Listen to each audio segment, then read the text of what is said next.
Hey guys, it's Red here. Today I'm going to be reading some r/regular revenge. When revenge is just regular and riveting. Ready? My ex cheated on me on my 21st birthday. This story occurred more than a few years ago. I'm originally from the USA, where drinking age is 21. I'd been working in a sports bar as the front-end manager for a bit, so my 21st birthday was counted down for. I was excited to start bartending. At the time, I worked full-time while in school, living in rural Washington state, so it takes 5+ hours to get to Seattle. I'd been dating this guy, mostly long distance, for 3 months or so. He had come down from Seattle to where I live, met my family, some friends, and colleagues from the bar I worked at the time. Everything seemed to be going fine. Anywho, about 3 weeks before my 21st, I asked him if he thought it would be a nice idea for me to come and visit him in Seattle for my birthday. I thought it would be nice to try out some bars, maybe go to some clubs. He seemed into the idea and agreed. I scheduled some time off work for the trip. I confirmed with him that the trip still worked for him a couple days before I planned on leaving. Everything was a go. The day before my birthday, I drove up to see him. He introduced me to Postmates, which I've never used before, coming from a small town, and I paid for both of our meals, which I did think was a little weird for me to do as a guest on my birthday, but I let it slide. I hadn't actually wanted to order in. I wanted to go out to eat, but he said he was tired.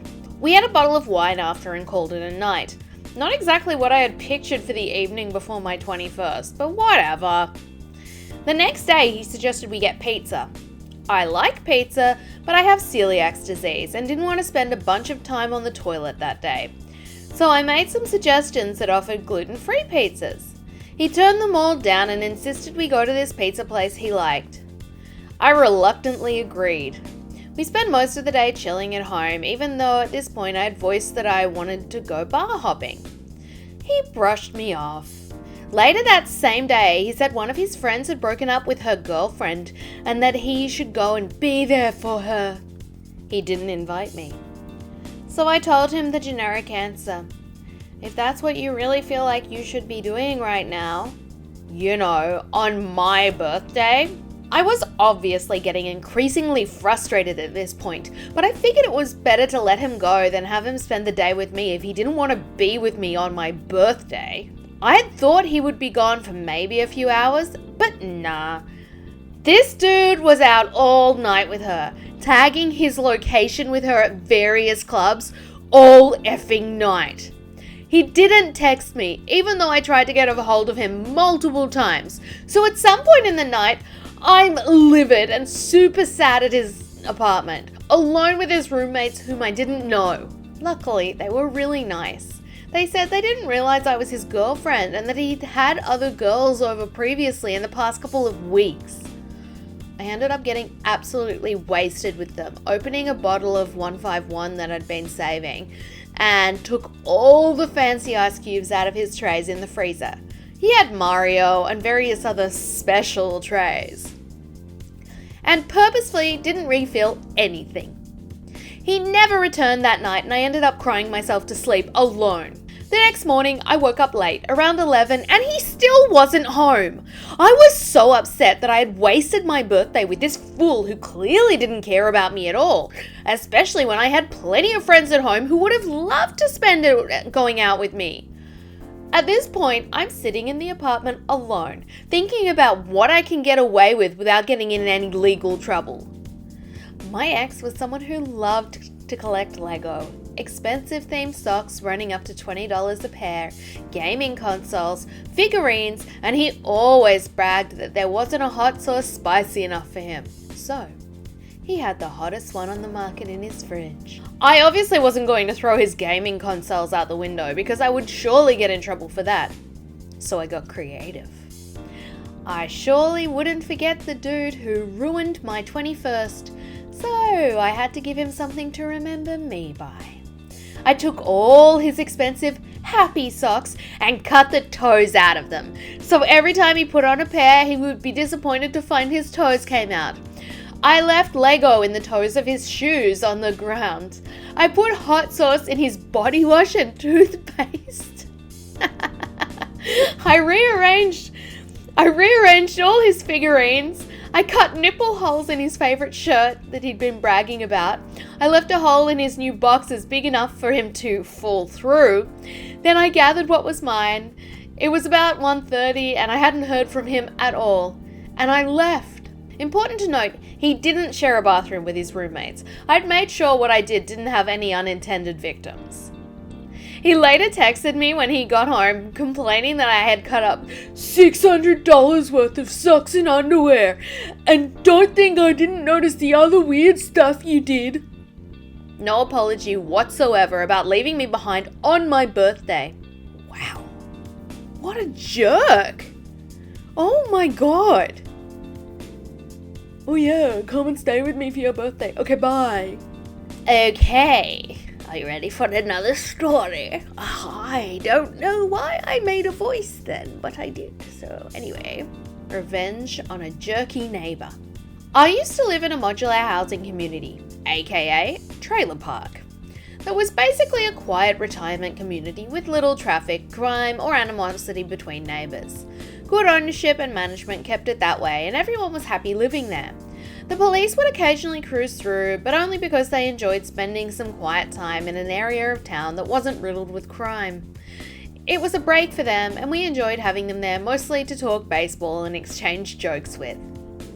Within a couple of years though, the community was sold to a new owner and management company, and they basically let anyone who could pay the lot rent in without any vetting to keep unruly out.